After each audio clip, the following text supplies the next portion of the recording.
সাজদা সহ করা ওয়াজিব। কি কারণে সাজদা সহ করতে হয়?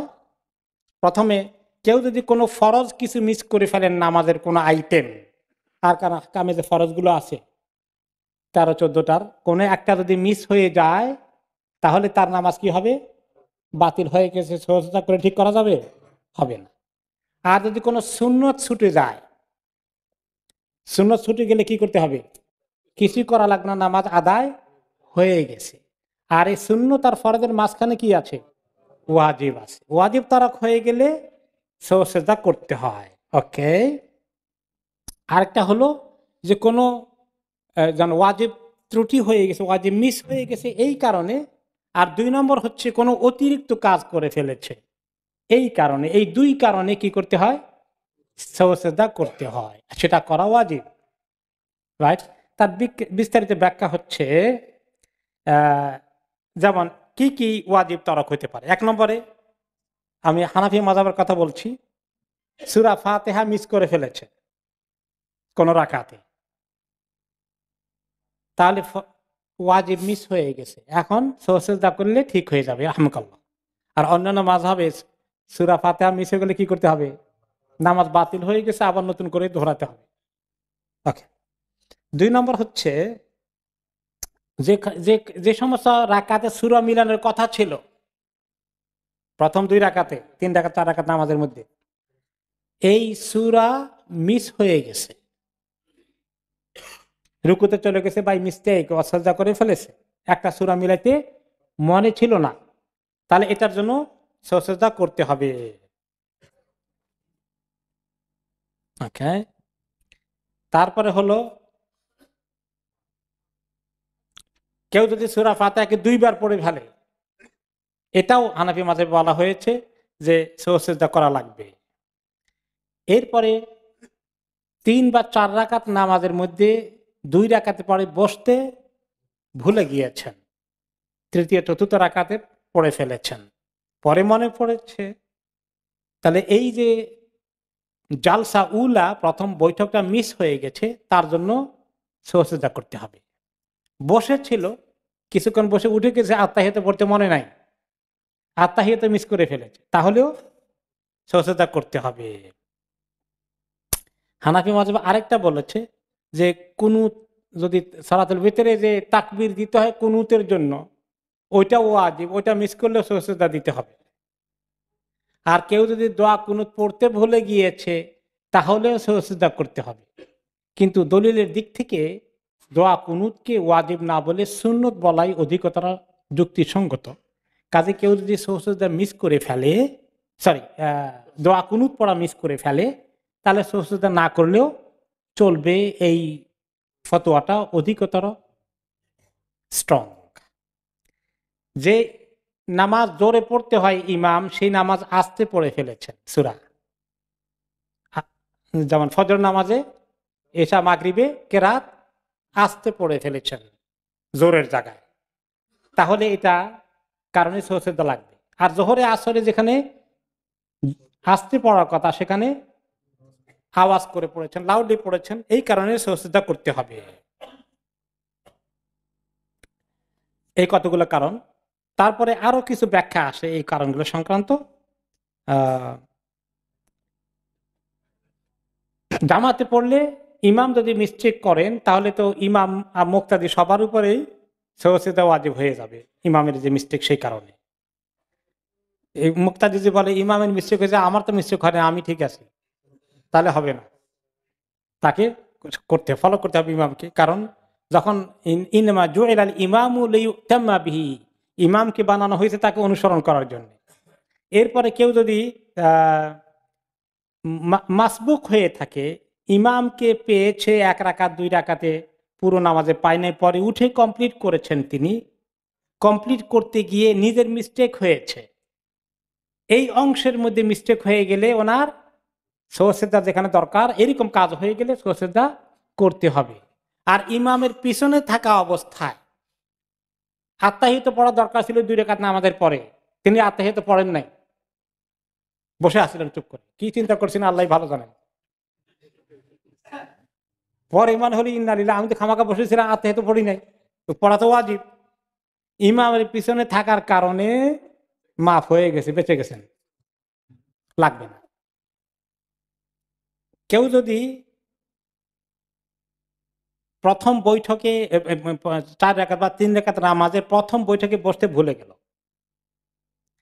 ভুলে উঠতেছে, উঠা অবস্থায় তাকে তাকবীর দেওয়া হলো, মুসল্লির দৃষ্টি আকর্ষণ করলেন, বা নিজে একলা পড়তে গিয়ে একটু পরে মনে হয়ে গেল, তাহলে এখন কি করবে? তিনি যদি দাঁড়ানোর কাছাকাছি চলে এসে থাকেন, ওকে, তাহলে তিনি দাঁড়িয়েই যাবেন, আর নিচের দিকে নামবেন না। আর যদি এই যে দাঁড়িয়ে গিয়ে পড়লেন মিস হয়ে গেল, পরে কি করবেন? সেজদা সহ করে নেবেন। ঠিক আছে, বুঝছেন? 2 রাকাত পরে বসার কথা ছিল, না বসে কি করেছেন? দাঁড়িয়ে গিয়েছেন। দাঁড়ানোর রুকুর থেকে উপরের দিকে উঠছেন, মাঝামাঝি অবস্থা থেকে উপরে চলে গেছেন বা দাঁড়িয়ে গেছেন, এখন আর ফেরত আসবেন না, দাঁড়িয়েই থাকবেন এবং ওখানকার কেরাত পড়া শেষ করবেন। আপনার মিস হয়ে গেছে প্রথম বৈঠকটা, এর জন্য কি করতে হবে? সজদা করতে হবে। 2টা ওয়াজিব মিস হয়েছে, বসার ওয়াজিবও মিস হয়েছে, আর তাহিয়াত পড়ার ওয়াজিবও মিস হয়ে গেছে। তো 2টা ওয়াজিব মিস হয়েছে, সজদা কয়টা দিবেন? সজদা দিবেন একটা। আচ্ছা, কিন্তু কোন ব্যক্তি আহ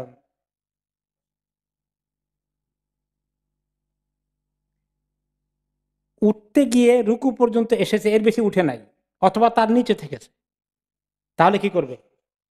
তখন বসে যাবে। যে আমি তো আত্মাহিত পড়ার কথা, 2 রাকাতের জন্য বসার কথা, ওই বসায় চলে যাবে। এই যে রুকু পর্যন্ত আসলো বা তার নিচে, এর দূর আসার কারণে কোনো কাফারা দেওয়া লাগবে না, সেজদা লাগবে না, ওটা মাফ। ওকে। তারপরে এখন যেই ব্যক্তি 4 রাকাত নামাজে মনে করেন আত্মাহিতের জন্য না বসে উঠে দাঁড়িয়েছে, 2 রাকাত নামাজে আত্মাহিতের জন্য শেষ বৈঠকে না বসে কি করেছে? দাঁড়িয়ে গেছে। মাগরিবের 3 নম্বর রাকাতে না বসে দাঁড়িয়ে গেছে ভুলে। এই সমস্ত কেসে কি করবে? তিনি দাঁড়িয়ে গেছেন, দাঁড়াচ্ছেন, সূরাও পড়ে ফেলেছেন, যতক্ষণ পর্যন্ত না মনে না আসা পর্যন্ত কন্টিনিউ শুধু করে যাচ্ছেন, সেজদা করার আগ পর্যন্ত যে কোনো জায়গায় মনে পড়ে। দাঁড়ানোর পরে ফাতিহার মধ্যে মনে পড়েছে, সেজদায় চলে যাবেন। ফাতিহা পড়লেন, মনে ছিল না, অন্য সূরা পড়ছেন কিনা, অন্য সূরা পড়ার কথা না ফরজে, তখনও বসে যাবেন। রুকুতে গিয়েছেন, তখন মনে পড়েছে, তখনও রুকু কমপ্লিট না করেই বসে যাবেন। এগুলা কারণে মিস্টেক হয়ে গেছে, এগুলা পরে তিনি কি করবেন? সেজদা করবেন। কিন্তু কেউ যখন সেজদা করে ফেলেছে পঞ্চম রাকাতে, এখন মনে পড়লো, হায় আমি কি করলাম, আমি তো 5 নম্বর রাকাত পড়ে ফেললাম অলরেডি। তখন ওনার কি হয়েছে? তিনি নামাজ কন্টিনিউ করবেন। ওকে, তিনি আরেক রাকাত যোগ করে ফেলবেন, পঞ্চম রাকাতের সাথে দাঁড়িয়ে উঠে আরেক রাকাত অ্যাড করে ফেলবেন। 5 রাকাতে থামবেন না, 6 রাকাত বানাবেন। 6 রাকাত বানিয়ে কেউ কেউ বলেছেন 4 রাকাত হবে ফরজ, 2 রাকাত হবে নফল, আর সেজদা সহ করে দিবেন।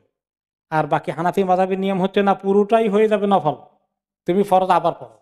আমরা ছোটকাল থেকে শিখে এসেছি হানাফি মাযহাবের তরিকায়, যে আত্তাহিয়াত পড়ে, আবদুহ রাসূলু পড়ে, শুধু ডান দিকে সালাম ফিরানোর কথা, তারপরে 2টা সেজদা দিয়ে আবার বসে আত্তাহিয়াত শুরু থেকে শেষ পর্যন্ত। হানাফি ফুকাহাদের মেজরিটি এইভাবেই ফতোয়া দিয়েছেন। আবার কেউ কেউ বলেছেন যে ডান দিকে সালাম ফিরানোর কোনো কথা নাই, সালাম ফিরানোর কথা আসছে, কাজে দোনো দিকে সালাম ফিরাইতে হবে। হানাফি ফুকাহাদের মধ্যে অনেকে বলেছেন দোনো দিকে সালাম ফিরিয়ে তারপরে 2টা সেজদা করে দিয়ে এরপরে আবার নতুন করে আত্মাহিত সব কিছু পড়ে তারপরে দোনোর দিকে সালাম ফিরাবে। এই হানাফি মাযহাবে এই 2 তরিকা আছে। এটার পক্ষে দলিল আছে, বুখারীর হাদিস আছে, মুসলিমের হাদিস আছে। একেবারে দলিল নাই যে তা না, মজবুত দলিল আছে। সাল্লামা সুম্মা ইয়াসজুদু সাজদাতাই সাহু, সালাম করবে তারপর সাজদা সাহু করবে।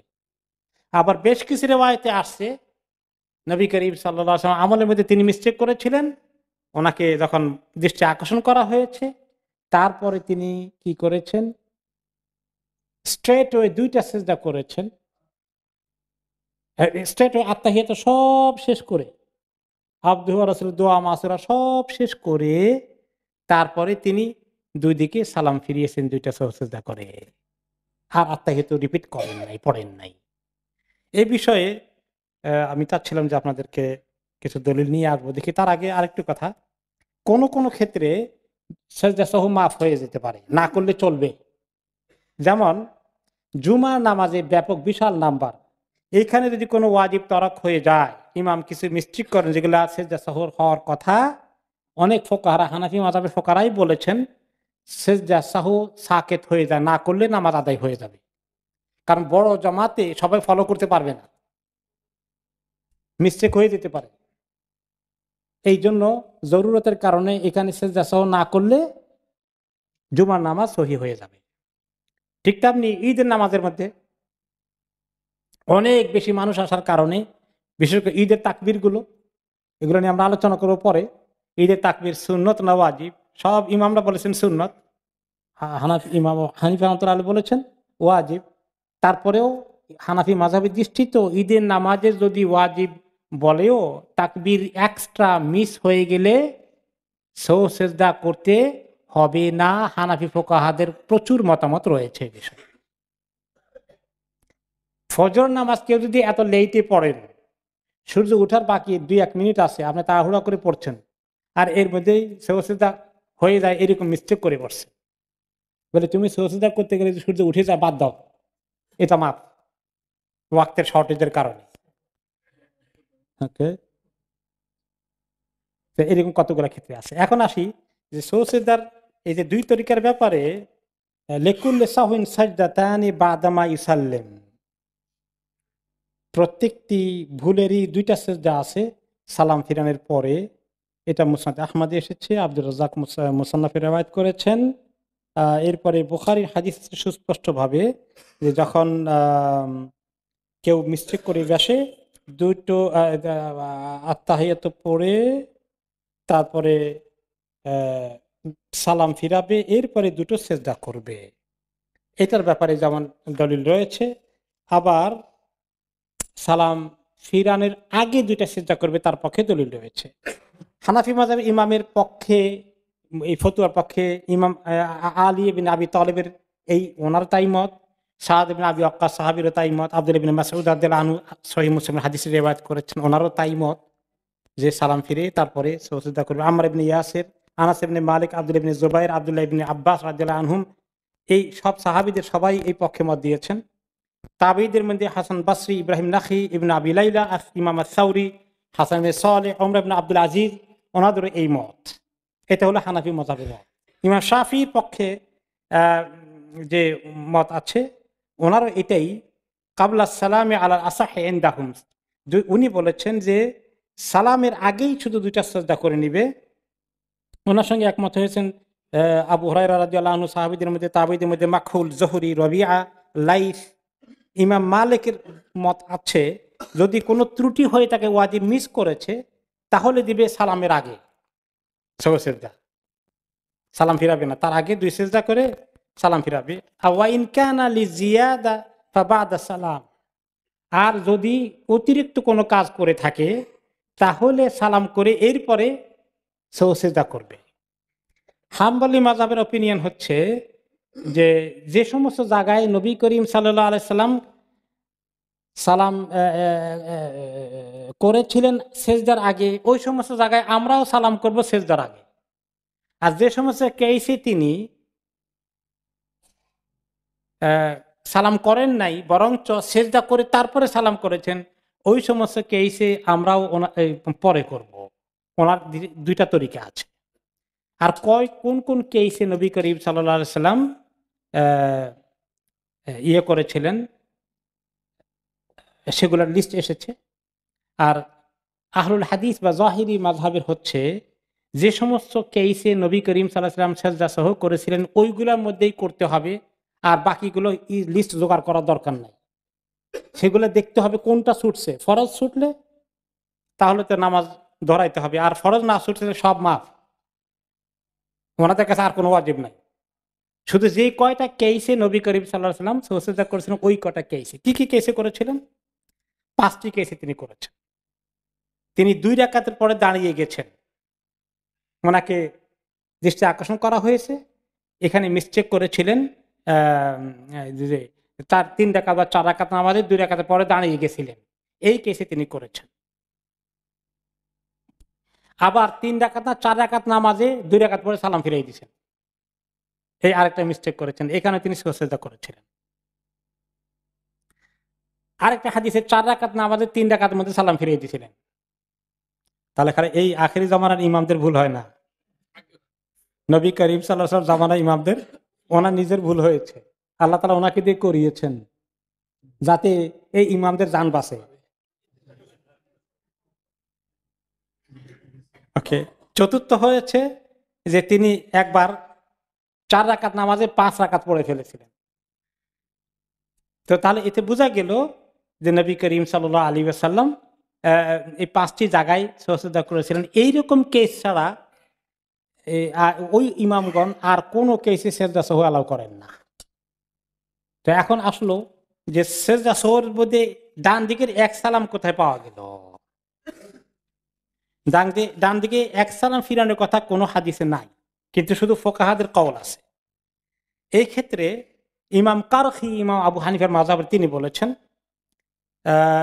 এবং ইমাম ইব্রাহিম নাখাই যিনি আবু হানিফা রাহমাতুল্লাহ আলাইহির ওস্তাদের সমতুল্য, তিনি এই কথা বলেছেন যে শুধুমাত্র ডান দিকে দেবে, সালাম ফিরাবে।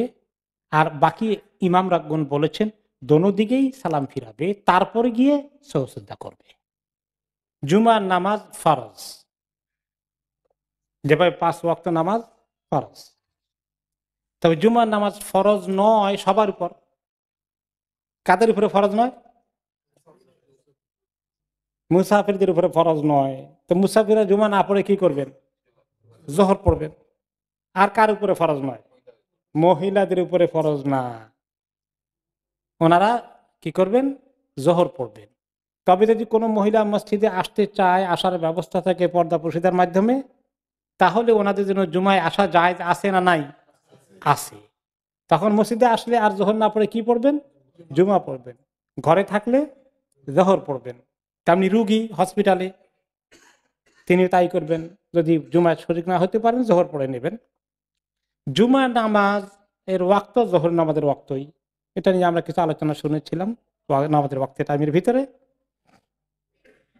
যদি একটি মাযহাবে বলা আছে যে জোহরের ওয়াক্ত হওয়ার আগে জুমা পড়া যায়, শুধু হাম্বলি মাযহাবে এটা আসছে। তো ওনাদের দলিল হচ্ছে যে 2 ঈদ বাৎসরিক ঈদ, আর জুমার ব্যাপারে নবী করিম সাল্লাল্লাহু আলাইহি ওয়াসাল্লাম বলেছেন এটা হলো সাপ্তাহিক ঈদ, তো দোনো ঈদ একরকম হতে পারে। এখান থেকে নিয়ে ওনারা বেশ আগে পড়াটা অ্যালাউ করেছেন, কিন্তু জমহুর ওলামা, মেজরিটি ওলামা এটার সঙ্গে একমত হননি। তো ওই রায়ের উপরে ভিত্তি করে কোনো সময় ইউনিভার্সিটিতে কোনো লেভেলে যেখানে নামাজ হয়, আইসক ইসলামিক সোসাইটি ছেলেপেলেরা তাদের এক্সাম আছে ইত্যাদির কারণে কোনো সময় তারা জুমার ওয়াক্ত হওয়ার আগে পড়ে ফেলে, ওই মতামতের ভিত্তিতে। এই হলো ভিত্তি। যদি কেউ পড়ে ফেললে, আমরা এটা পড়ার জন্য উৎসাহিত করছি না, কিন্তু কেউ পড়ে ফেললে আপনারা কনফিউজ হয়ে যাবেন বিধায় সেটাকে আলোচনা করে দিলাম আর কি। জুমার নামাজের কয় রাকাত? ছোটকালে কয় রাকাত পড়েছেন? 22 রাকাত পড়েছেন। মানুষ এমনিতেই নামাজ পড়ে না, আর রাকাত বাড়াতে বাড়াতে এত বাড়িয়েছে যা মানুষ ভয় পেয়ে যায়। সুবহানাল্লাহ। আসলে জুমার রাকাতের ব্যাপারে সুস্পষ্ট ভাবে পাওয়া যায় মেইন কোনটা? ফরজ 2 রাকাত মেইন, এরপরে আগে কিছু পরে কিছু, ঠিক আছে।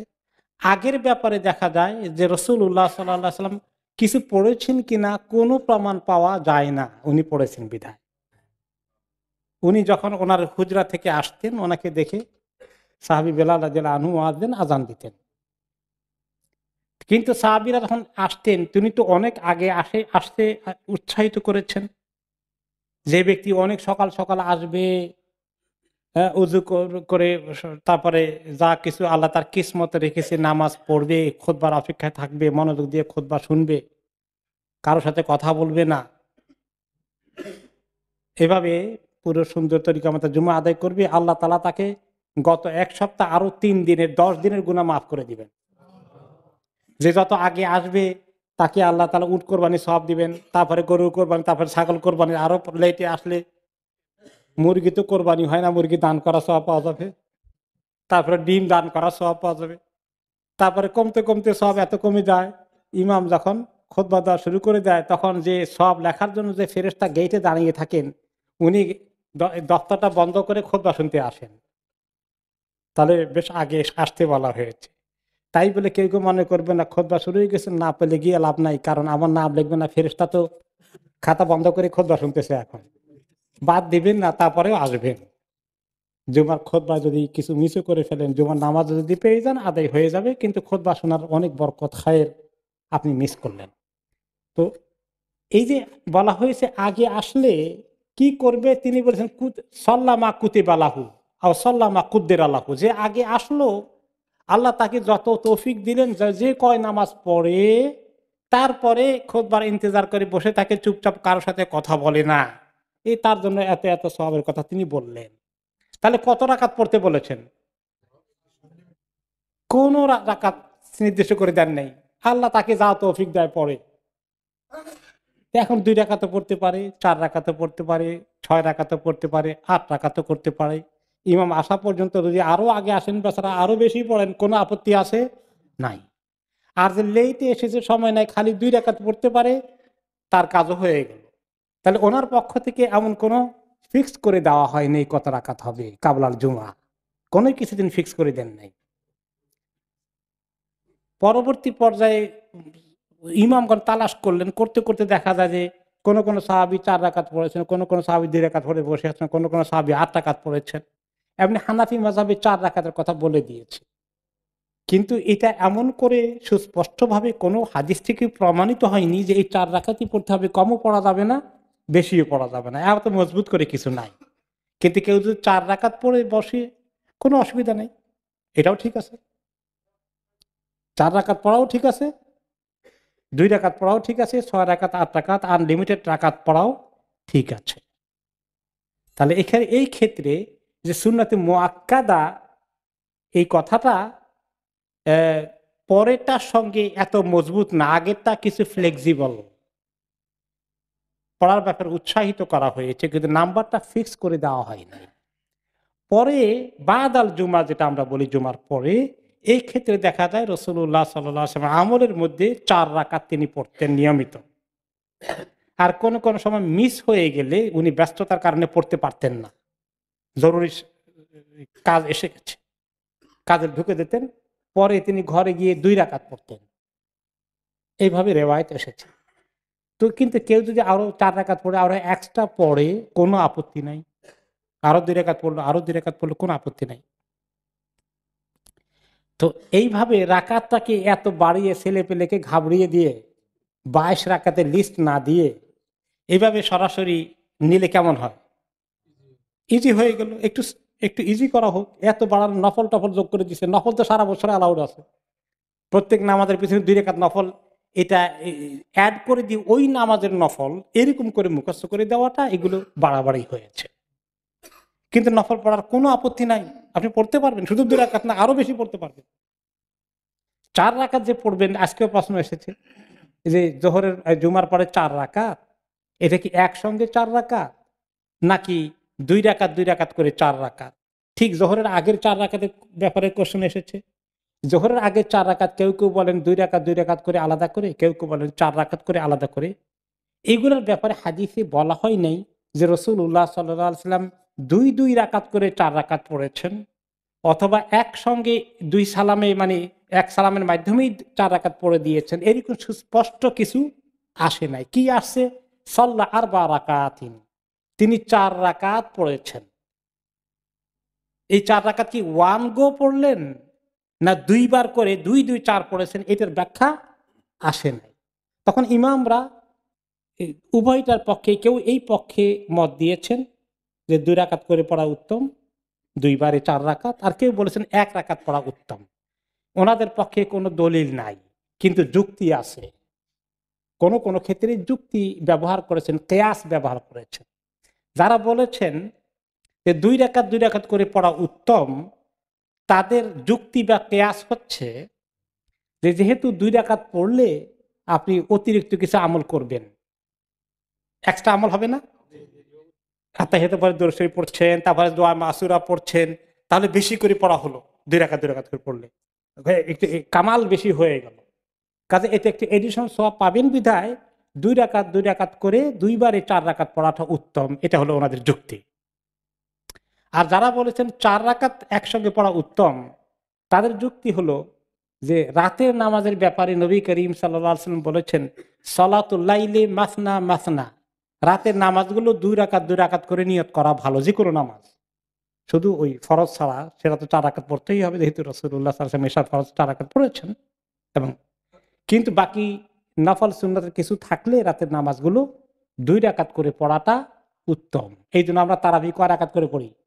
2 রাকাত 2 রাকাত করবে, তাই না? কারণ হাদিস সালাতুল লাইলি মাসনা মাসনা।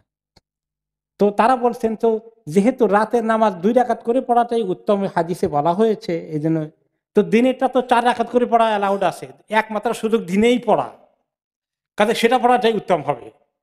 যুক্তি, কিয়াস। তো এই এখন দুটোটাই ঠিক আছে। কোন কোন ফোকাহাদের দৃষ্টিতে 4 রাকাত একসঙ্গে পড়া উত্তম, কোন কোন ফোকাহাদের দৃষ্টিতে 2 রাকাত 2 রাকাত করে পড়া উত্তম। ক্লিয়ার হয়ে গেছে? ওকে। তাহলে জুমার ব্যাপারে মোটামুটি আমাদের আশা করি ক্লিয়ার হয়ে গেছে। জুমার ব্যাপারে কারো কোনো প্রশ্ন আছে? আর জি, জুমার 2টো আজান আছে, তাই না? কোন কোন ফোকাহাদের দৃষ্টিতে একটা আজান, তারা 2 আজান ব্যবহার করেন না। আসলে নবী করিম সাল্লাল্লাহু আলাইহি ওয়াসাল্লাম জামানায় জুমার মধ্যে আজান কয়টা ছিল? একটা ছিল। সেটা কোনটা? খুতবার আগেরটা। খুতবার আগে আর কোনো আজান ছিল না। সাহাবীরা এসে যার যা খুশি পড়তেন। আর খুতবার আখ্যান দিয়ে আজান দেওয়া হতো, তারপরে রাসূলুল্লাহ সাল্লাল্লাহু আলাইহি ওয়াসাল্লাম খুতবা দিতেন। এরপরে আবু বকর রাদিয়াল্লাহু আনহু খলিফা যখন হলেন ইমাম, তো ওনার আমলেও তাই। ওমর রাদিয়াল্লাহু তাআলা আমলেও তাই, একটি আজান চলছে। ওসমান রাদিয়াল্লাহু আনহু এসে দেখলেন যে মদিনায় আস্তে আস্তে ব্যবসা বাণিজ্য বাড়ছে, সাহাবীরা একটু বিজি হয়ে গেছে। এখন তখন তো ঘড়িও হাতে ছিল না, মোবাইল ফোনের মধ্যে টাইম দেখার ব্যবস্থা নাই। তো ওনারা আস্তে আস্তে দেখা যাচ্ছে যে একটু লেট হয়ে যাচ্ছে। একবার তো ওসমান রাদিয়াল্লাহু তাআলা নিজে লেট হয়ে গেছে ওমর রাদিয়াল্লাহু আনহুর সময়। যেই ঢুকছেন ওমর রাদিয়াল্লাহু তাআলা আনহু বলেন যে এত লেটে আসলে কেন? চার্জ করছেন খুতবার ভিতরে ওসমান রাদিয়াল্লাহু আনহুকে। তিনি বলেন যে একটু কাজে আটকে গেছিলাম, উনি তো ব্যবসায়ী মানুষ, তো হয়তো এরকম কোনো কাজে আটকে গেছিলাম, তাড়াহুড়ো করে আসছি, গোসলটাও করতে পারি না, কোনো কোনো অজু করে দৌড় দিছি। গোসল ছাড়াও আবার আসছেন, দেরিতে আসছেন, তাও আবার গোসল ছাড়া, একটু বকাই দিলেন। তো যখন ওসমান রাদিয়াল্লাহু আনহু খলিফা হয়ে গেলেন, তখন তিনি দেখলেন যে ওনার যে এরকম মিস্টেক হয়েছে, এরকম বা একটু লেট হয়ে গেছে, এরকম অনেকেরই হতে পারে। লোকদেরকে সতর্ক করার জন্য বাজারের, মসজিদের বাইরে ছিল ইমিডিয়েটলি, কিন্তু বাজারটা ছিল। তো এই জন্য ওই এলাকায় তিনি একটি আউটার সাইডে একটা আজানের ব্যবস্থা করে দিলেন। প্রাইমারি আজান, প্রাথমিক আজান, আগেরটা যেটা এখন আমরা দেই, এইটা দিলেন যে আজান শুনলে সাহাবীরা আর দেরি করবেন না, চট করে গোসল করে দৌড় দিবেন যদি গোসল না করে থাকেন, আর গোসল করা থাকলে ওযু করে দৌড় দিবেন, যে আজান হয়ে গেছে এখনই আবার খুতবার আজান হবে, আমরা জলদি করি। তাহলে এই আগের আজানটা কিন্তু আসলে একটা ওয়ার্নিং এর মতো, একটা ইনফরমেশনের মতো, এটা মেইন আজান না। তো এটা তিনি দিয়েছিলেন মাসলাহাত মনে করে, একটু হেল্পফুল হবে। তো এটা পরবর্তী পর্যায়ে অনেকেই এটাকে প্র্যাকটিসটাকে ভালো মনে করেছেন, ক্যারি অন করেছেন। তো সেটা আমরা এখনো পর্যন্ত ক্যারি অন করছি, চলছে। তো আবার কেউ কেউ বলেন যে যেহেতু রাসূলুল্লাহ সাল্লাল্লাহু আলাইহি ওয়াসাল্লাম দেন নাই 2টা, উনি দিচ্ছেন একটা মাসলাহাত মনে করে, ওইটা ধরে রাখতে হবে, নট নেসেসারি, কাজে তারা একটা দেয় মাত্র।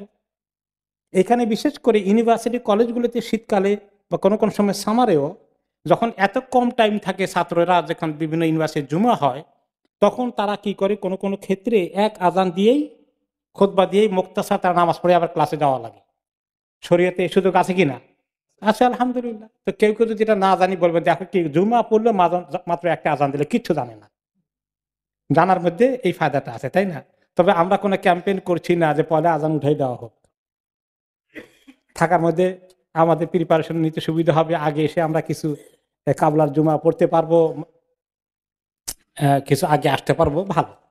জুমার আগে যে বয়ান দেওয়া হয় এটার হুকুম কি? আমরা একসময় এখানে বয়ান দিয়েছিলাম, কিন্তু অনেক সালফে সালেহীন এটাকে ডিসএগ্রি করেছেন, মাকরু বলেছেন। কারণ হচ্ছে একটা হাদিস, নাহা রাসূলুল্লাহ সাল্লাল্লাহু আলাইহি সাল্লাম আনি তাহাল্লুকি ক্বাবলা সালাতিল জুমআ। জুমার আগে রাসূলুল্লাহ সাল্লাল্লাহু আলাইহি সাল্লাম হালকা বন্দি হয়ে কোনো ইলমের কথা আলোচনা করা, কোনো ওয়াজ করা, কোনো নসিহত করা, এটাকে তিনি নিষেধ করেছেন। কারণ হলো এই কাজটা করতে গেলে এরপরে যে খুতবাটা আসবে সেটার শানটা ব্যাঘাত হয়ে গেল। সবাই ইন্তজারে থাকবে কখন ইমাম খুতবা দিবে। তার আগেই যদি নসিহত বয়ান খুতবা সব পায়ে যায়, তো পরেরটা কি? ওটার মর্তবাটা চলে গেল, ওটার মর্যাদাটা চলে গেল, শান চলে গেল। এই হাদিসে এই জন্য তিনি নিষেধ করেছেন। এই কারণে যারা খুব মুহাক্কিক ওলামায়ে কেরাম তাহকিক করে আমল করেন, তারা এটাকে মাকরুহ বলে থাকেন। This is the main reason. তো আমাদের সমাজে কোনো কোনো দেশে, ইন্দো পাক সাবকন্টিনেন্টে কোনো কোনো এলাকায় এইটা আগে বয়ান করার রেওয়াজ হয়েছে। সেটা হচ্ছে যে খুতবা যেহেতু আরবিতে দেওয়া হয় এবং লোকেরা কিছু বুঝলো না অনারব হওয়ার কারণে, তাদেরকে মেসেজটা আগে দিলে ফায়দা হয়, এটা চিন্তা করে ওনারা বলেছেন। যুক্তি ভালো, কিন্তু এটা ওই হাদিসের সঙ্গে কি হয়ে যায়? কন্ট্রাডিকশন হয়ে যায়। সেই জন্য এখন আর এই প্রসঙ্গে আরেকটা প্রশ্ন চলে আসে যে খুতবার মধ্যে আরবি ছাড়া অন্য ভাষা জায়েজ আছে কিনা। এইটার উত্তর যদি হয়ে যায় তাহলে কিন্তু অনেকটা ক্লিয়ার হয়ে যায়। এটা যেহেতু কিছু কিছু ইমাম মনে করেন বা অনেক ইমামদের ফতোয়া হয়েছে যে আরবি ছাড়া অন্য কোনো ভাষায় খুতবা দেওয়া জায়েজ হবে না। এর দলিল কি ওনাদের? কোন দলিলে নবী করিম সাল্লাল্লাহু আলাইহি ওয়াসাল্লাম বলেন নাই এটা যে আরবিতেই খুতবা দিতে হবে, আরবি ছাড়া খুতবা দেওয়া যাবে, আরবি ছাড়া খুতবা দেওয়া যাবে না, এগুলা কিচ্ছু ওনার কাছ থেকে নাই, কোনো কথা নাই। কি আছে? ওনার আমল আছে। ওনার আমল কি? তিনি কোন ভাষায় খুতবা দিয়েছেন? আরবিতে। তো যারা কথা তো নাই, শুধু আমল থেকে নিয়েছেন, তিনি যেহেতু আরবিতে দিয়েছেন, কাজে আমরাও আরবিতেই দিতে হবে, এটা হলো ওনাদের যুক্তি। তো এই কথাটা ঠিক, তিনি আরবিতে দিয়েছেন। তিনি আরবি না দিয়ে চাইনিজ ভাষা দিবেন নাকি? ওনার সামনে যারা বসে আছে তাদের ভাষা কোনটা? ওনার ভাষা কোনটা? আরবি। আর যারা মনে করছেন যে না আরবি ছাড়া দেওয়া জায়েজ আছে, তা তাদের যুক্তি হচ্ছে এটা যে খুতবা তো নামাজ না। নামাজের মধ্যে তিনি সুস্পষ্টভাবে বলেছেন ইন্না হাযিহি সলাহ লা ইয়াসলুহু ফিহা শাইউম মিন কালামিন নাস। এই যে নামাজ, এই নামাজের মধ্যে মানুষের কোনো কথাবার্তা চলবে না। কিন্তু খুতবার ব্যাপারে এরকম কিছু বলেননি। খুতবা তো বয়ান। যেহেতু উনি আরবি, ওনার সামনে যারা বসা আছে আরবি, তাদের জন্য খুতবা এটা অবশ্যই আরবিতে বলতে হবে। আর অন্য জায়গায় খুতবার মূল মাকসুদ কি? নাসিহা, বয়ান, মানুষকে তালিম দেওয়া, দ্বীনের কথা শোনানো। এটা যে ভাষায় মানুষে বুঝবে সেই ভাষাকে ব্যবহার করা জায়েজ আছে এবং ওটাই মাকসুদ হাসিল হবে। এই হলো যুক্তি যারা বলেছেন যে আরবি ছাড়া দেওয়া জায়েজ আছে। তো এটা নিয়ে ইমামদের মধ্যে মতভেদ হয়েছে। মেজরিটি ইমাম ইনক্লুডিং ইমাম আবু হানিফা রহমতুল্লাহ আলাইহি সহ তিনিও মনে করেন আরবিতে ছাড়া অন্য ভাষায় খুতবা দেওয়া জায়েজ আছে। কিন্তু হানাফি মাযহাবেরই কিছু কিছু ইমাম দ্বিমত পোষণ করেছেন, যার ফলে এটা আমাদের দেশের এবং উপমহাদেশ অনেক ওলামারা শক্তভাবে এটাকে নিষেধ করেছেন। কিন্তু আপনারা দেখতে পেয়েছেন যে আরবি ছাড়া অন্য ভাষায় হানাফিদের মধ্যে প্রচুর ইমাম খুতবা দিয়েছেন। আল্লামা জাফর আহমদ ওসমানী পাকিস্তানের বড় একজন নামকরা আলেম ছিলেন। তিনি লালবাগ মাদ্রাসায় এসেছিলেন পাকিস্তান আমলে। তিনি লালবাগ মাদ্রাসায় খুতবা দিয়েছেন, উর্দু ব্যবহার করেছেন ভাষার মধ্যে, খুতবার মধ্যে আরবির সঙ্গে উর্দু ব্যবহার করেছেন। আমি নিজে নামাজ পড়েছি দিল্লি জামে মসজিদে, এখন থেকে 30-35 বছর আগের কথা। সৈয়দ আব্দুল্লাহ বুখারী নামকরা ইমাম ছিলেন, হানাফি মাযহাবের ইমাম, দিল্লি জামে মসজিদের খতিব। তিনি লম্বা খুতবা দিয়েছিলেন, প্রথমটা পুরো উর্দু খুতবা। এবং দেখলাম যে তখন একটা পলিটিক্যাল ইস্যু ছিল। তিনি খুতবার মধ্যে বলছেন, মাইনে ইন্দিরা গান্ধী কো কাহা কে ऐसा करो लेकिन वो मेरे बात नहीं सुनी। পুরো মনে আছে আমার, পুরো উর্দুতে খুতবা দিলেন। তারপরে আবার দ্বিতীয় খুতবায় আমাদের মতোই দোয়া মুক্তাসারভাবে আরবিতে শেষ করেছেন। তুরস্কে তারা সবাই হানাফি মাযহাবের ফলোয়ার। তাদের খুতবা আপনারা দেখেছেন, তারা কি ভাষা ব্যবহার করে? টার্কিশ ল্যাঙ্গুয়েজ, তুর্কি ভাষা ব্যবহার করে। মালয়েশিয়া তারা মালয় ল্যাঙ্গুয়েজ ব্যবহার করে। পৃথিবীর বহু দেশে এটা হচ্ছে। ওলামায়ে কেরামের বিশাল মেজরিটিদের ফতোয়া রয়েছে যে উভয় ভাষা চলতে পারে। তাহলে এটা যদি গ্রহণ করা হয়, তাহলে আগে বয়ান করার মতো মাকরুহ জিনিসটা থেকে আর যেতে হচ্ছে না। আল্লাহু আলাম। এরপরেও যেহেতু ওলামায়ে কেরাম দ্বিমত পোষণ করেছেন, যখন ওলামারা দ্বিমত পোষণ করেন, তখন আরেকটি মত ফলো করা শরীয়তে জায়েজ আছে। এটা নিয়ে কোনো মনে করতে হবে যে ওইটা বাতিল, এইটাই হক, এরকম মনে করার কোনো কারণ নেই। কাজের কারণে এখন যদি জুমা মিস করে ফেলেন, সেই ব্যাপারে তো শক্ত হাদিস জানা আছে আপনাদের। কেউ যদি বিনা ওজরে পর 3 জুমা মিস করে ফেলে, আল্লাহ তাআলা তাকে সিল মোহর লাগিয়ে দেন। সাংঘাতিক শক্ত কথা। এই জন্য কাজকর্ম খোঁজার ক্ষেত্রে একটু খেয়াল রাখতে হবে যাতে পর 3 জুমা মিস না হয়ে যায়। আমরা জানি অমুসলিম দেশে কাজের ক্ষেত্রে জটিলতা আছে অনেকেরই। চেষ্টা করতে হবে যে আল্লাহ তাআলা এরকম পরীক্ষা না ফেলুক। কেউ যদি পরীক্ষায় পড়ে যায়, তাহলে যেমন ডাক্তার আছে, তার রোটায় হয়ে গেছে, তার পক্ষে সম্ভব হবে না। স্কুল টিচারের ক্ষেত্রে আছে, তার পক্ষে সম্ভব হবে না। তো এরকম ক্ষেত্রে নার্স আছে, এই জাতীয় অনেক সেন্সিটিভ জবগুলো আছে। তো সেগুলোর ক্ষেত্রে চেষ্টা করতে হবে যে কমপক্ষে 2 জুমা মিস করে হলেও 3 নম্বরটা ধরা যায় কিনা, 1 জুমা মিস করে পড়াটা ধরা যায় কিনা। এরপরেও অমুসলিম দেশে maybe there is not exact like মুসলিম দেশ। কিছু কিছু ক্ষেত্রে হয়তো বা কনসিডারেশন হতে পারে, সিনসিয়ারলি চেষ্টা করা সত্ত্বেও পারা গেল না, হয়তো আল্লাহ তাআলা মাফ করবেন, জোহর পড়ে নিতে হবে। কিন্তু don't take it very easily যে অসুবিধা নেই, মুসলিম দেশে আছে, জুমা না পড়লেও চলবে, এরকম মনে করার কোনো কারণ নেই। ঠিক আছে, তাহিয়াতুল মসজিদ 2 রাকাত পড়তে হয়, এই ব্যাপারে জুমার সময় পড়ার ক্ষেত্রেও একটা হাদিস পাওয়া যায়। রাসূলুল্লাহ সাল্লাল্লাহু আলাইহি ওয়াসাল্লাম সাহাবীকে বলেছিলেন, যখন বসে গেছিলেন, তুমি কি 2 রাকাত পড়ছো? বলে পড়ে বলে উঠে জলদি করি শর্টকাট 2 রাকাত পড়ে ফেলো। তাহলে এই 2 রাকাত পড়তে হলে কুইকলি পড়ে নেওয়া দরকার। এই হাদিসে যথেষ্ট গুরুত্ব দেওয়া হয়েছে, হাদিসটি বুখারী। যদিও এই ক্ষেত্রে একটা বিশাল প্রিন্সিপাল চলে আসে, হানাফি মাযহাবে আপত্তি করেছে। তারা বলেছেন যে আল্লাহ তাআলা বলেছেন, যখন আল্লাহর কথা বলা হয়, কোরআন থেকে তেলাওয়াত করা হয়, খুতবার মধ্যে কোরআনের তেলাওয়াত থাকবে, তখন ফাস্তামিউ লাহু ওয়া আনসিতু, তোমরা ওদিকে মনোযোগ দিয়ে শুনো আর চুপ করে থাকো। তাহলে নামাজ পড়বে কেমনে? কোরআন যদি হাদিসের সঙ্গে কন্ট্রাডিকশন হয়ে যায়, তাহলে হানাফি মাযহাবের একটা প্রিন্সিপাল হলো কোরআনকে গুরুত্ব দিতে হবে। হাদিসের কোনো স্পেসিফিক কারণ থাকতে পারে, তিনি বলেছেন। ওই কেউ কেউ আবার গবেষণা করেছেন স্পেসিফিক কারণ কি হইতে পারে, লোকটা বোধহয় ফজর কাজা হয়ে গেছিল, সেটা বোধহয় তিনি কাজা করতে বলেছেন। এগুলো এটার কোনো প্রমাণিত হয়নি। তো এরকম কোন স্পেসিফিক কারণে তিনি হয়তো বলেছেন। জেনারেলি কোরআন যেহেতু বলেছে, কোরআনের আয়াত ইত্যাদি যখন বলা হয়, তখন তোমরা চুপ করে থাকো, মনোযোগ দিয়ে পড়ো, কাজেই 2 রাকাত না পড়ে বসে যাবে। এই ব্যাখ্যাটা হানাফি মাযহাবের পক্ষ থেকে দেওয়া হয়েছে। একটা সুন্দর যুক্তি এবং ব্যাখ্যা, কিন্তু হাদিসের সঙ্গে কন্ট্রাডিকশন হয়ে যায় বিধায় অনেকেই এটাকে প্রায়োরিটি দেন যে চট করে পড়ে ফেলা, যেহেতু তিনি উল্লেখ করে দিয়েছেন তাড়াতাড়ি করে পড়ে ফেলিও। এটার দ্বারা গুরুত্বটা মোর ক্লিয়ার হয়ে আসছে। আল্লাহু আ'লাম। কেউ যদি জুমা মিস করে ফেলেন, একাধিক লোকজন, ওনারা তো অবশ্যই এখন পড়বেন, জোহর পড়বেন এবং তাহারা জামাত করতে পারবেন, কোনো রেস্ট্রিকশন নাই। আমি চট করে আমার পক্ষ থেকে আরেকটা অ্যাড করি যে একই মসজিদে একাধিক জুমার জামাত জায়েজ আছে কিনা। This is a good question, তাই না? এটা হলো যে নর্মালি মুসলিম কান্ট্রিতে এটা করা ঠিক নয়, মুসলিম দেশে করা ঠিক হবে না।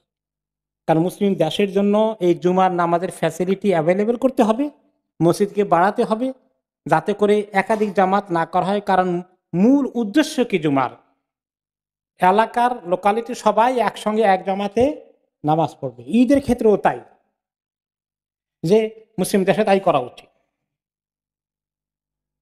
কিন্তু অমুসলিম দেশে এই জন্য অনেক মুসলিম দেশে জুমার নামাজের ব্যাপারে সব জায়গায় হবে না, হল হায়ার করে হবে না, মুসলিম দেশে করা ঠিক না, এগুলো মাঠের মধ্যে পড়া ঠিক না, শুধুমাত্র জামে মসজিদে পড়তে হবে, এই সব ভেরি স্ট্রিক্ট কন্ডিশন আছে।